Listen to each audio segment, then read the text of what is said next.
People come to me. There was this person whom I knew from a previous relationship who met me at the airport and who was convinced that I should give him a number saying you will get so much return in equity funds, and I was refusing to give him an answer. So he said, "No, but you must tell me, will I get at least 12%? I said, look, I am not here to give you guarantees. I have no clue what return I am getting on my portfolio. I really am indifferent. I know I have enough money to live the rest of my life. I know my dividend income is far greater than my expenses. So what happens to my portfolio is of absolutely no concern to me. So I don't look at my portfolio and say, oh, Naren has done better, or Prashant has done better, or Anand Radhakrishnan has done better, or Roshi has done better. To me, it does not matter. As long as I keep getting my dividends, as long as I don't care about standard deviation. That's another problem with people. I don't care a damn about standard deviation. Then what kind of returns are you getting? What is important? To me, it does not matter what returns I get. That does not mean you should not worry about what returns you get. If you are interested in knowing all that, you should maintain a proper system, have proper accounts, do a quarterly analysis, then decide which fund to be in, which fund to get out of.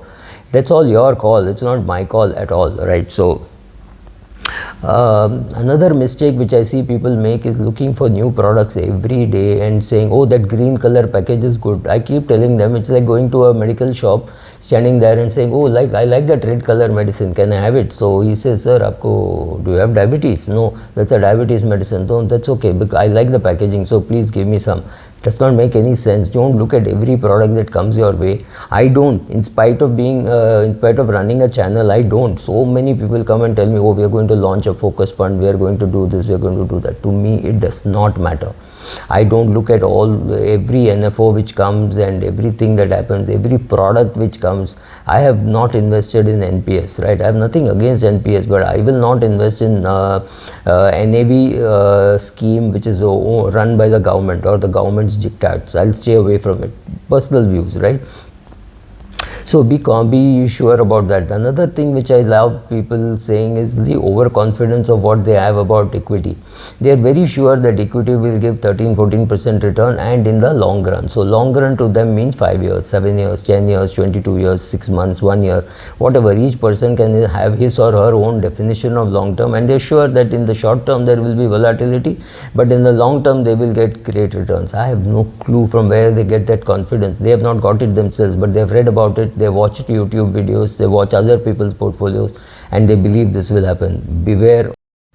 Another mistake which I see is people having extremely long portfolios. 4 large cap funds, 3 mid cap funds, 3 small cap funds, then some generic funds, some thematic funds, and some balanced funds. Because they hear a fund manager speak, Naren comes and says this is the time to be in Balanced Advantage fund, so they want to put some money in Balanced Advantage fund. There is no point in doing this, right? I have started investing in a commodity fund which has done terribly over the last 15 years, and I've just started an SIP in that. NAV is about 7 rupees. Go and guess which one is it. I put some lump sum, I put some very small SIP amount. I know it's going to be taxed at full rates in my hand. I know I'm not going to make too much money, but just for fun I put some money. Does not mean you should do that, right? You have to make your choice of what you want to do. Don't look at every product. You don't need every product. You don't need so many funds. You may need one large cap fund, maybe you need one mid cap fund, maybe you need one short cap, small cap fund, or maybe you need one index fund, and the ability to sit tight doing nothing, right? That people lack. So because they lack that, they want to keep investing in every product which comes, whether it is a insurance product, whether it is a mutual fund product, whether they need insurance, whether they need investment, whether they need a pension. They don't check any of those things, right? Like suppose you're a couple, I'm not saying young or old, and you realize that you have a lot of money and you have nobody who will inherit it. You still have to plan as to what you want to have for your money to happen, because people around you might be like vultures and hawks wanting to take your bone and flesh and sell your kidney also, right? So be careful about what you're doing with your money. It does not matter how much you need. If you have an excess of what you need, or if you have less than what you need, you still have to manage your money. You don't have a choice saying, oh, there's nobody after me, so it doesn't really matter. Yes, it doesn't matter, but it has to last in good shape till one of you are surviving, right? Till the second spouse is dead, this money has to last and in good condition, so that you can access it when you want to, not when the government wants to take it and give it off to somebody else. If you die intestate, that will happen. So making a will, a very important thing which most investors miss out. They think, oh, will is meant for older people, and I can always make a will. In spite of seeing COVID, people are not worried that they could pass off tomorrow, right? We saw 30, 40, 50, 60, 70, 100-year-olds pass away because of COVID. Nothing protects you from death, right? Should you have benchmarks against which to compare your funds, or should you have goals? To me, goals are more important. So I wouldn't worry too much about standard deviation, alpha, beta. My fund is underperforming. As long as my fund is able to give me money for my goals at the time when I want it, without me having to sleep less or eat less, I should not be bothered about whether I'm beating the benchmark. Of course, for a fund manager, it is important to beat the benchmark. So for you also to use it as a criteria to say, should I be in this large cap fund or that large cap fund, or should I be in this index fund, or should I be in one managed fund and one index fund? You need to compare and have some benchmarks, but that does not mean that you keep constantly comparing and shifting from one fund to the other. That makes no sense, but people do it. Many people who try to invest, and many of their advisors have no clue of how investment taxation works. So your regular income is taxed at regular rates, your investment income is taxed even today at concessional rates, provided you choose your investments properly. So keeping money in bank fixed deposit makes no sense even today. You're much better off keeping money in let's say a short-term income fund or a long-term long bond fund, and leaving it there for 10, 20, 30 years, because you don't need the money. Whereas if you keep money in a bank fixed deposit, you will pay tax on it on a regular annual basis, right? So similarly for your earned income, you cannot postpone your earned income, but you can postpone your investment income.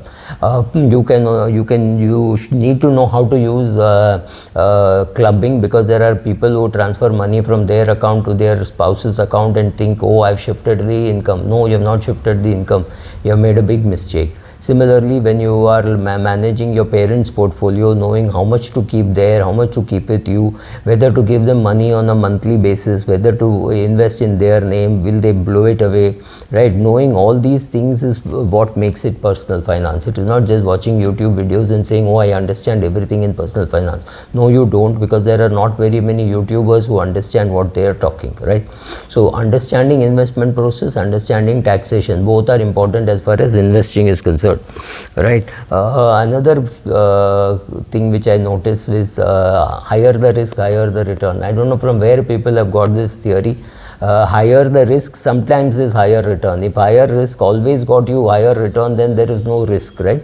The risk lies in the probability that sometimes you may get a good return, sometimes you may not get a good return. That is the risk in any investment, right? Asset allocation. Don't think that you can watch videos and learn about asset allocation. Your risk profiling and asset allocation is extremely personal. You have to sit, you have to understand, you have to know how you will behave under certain circumstances which none of us know, and have a very fluid asset allocator, because when your asset allocation is good, you should be able to sleep well and eat well. If you are unable to sleep well because of your asset allocation, or your spouse is unable to sleep well because of asset allocation, your asset allocation is wrong, right? Your understanding of risk is wrong. So put all that in place, only then asset allocation will work. Many people advise you to not invest in funds which look very confused and you do not know what they are doing.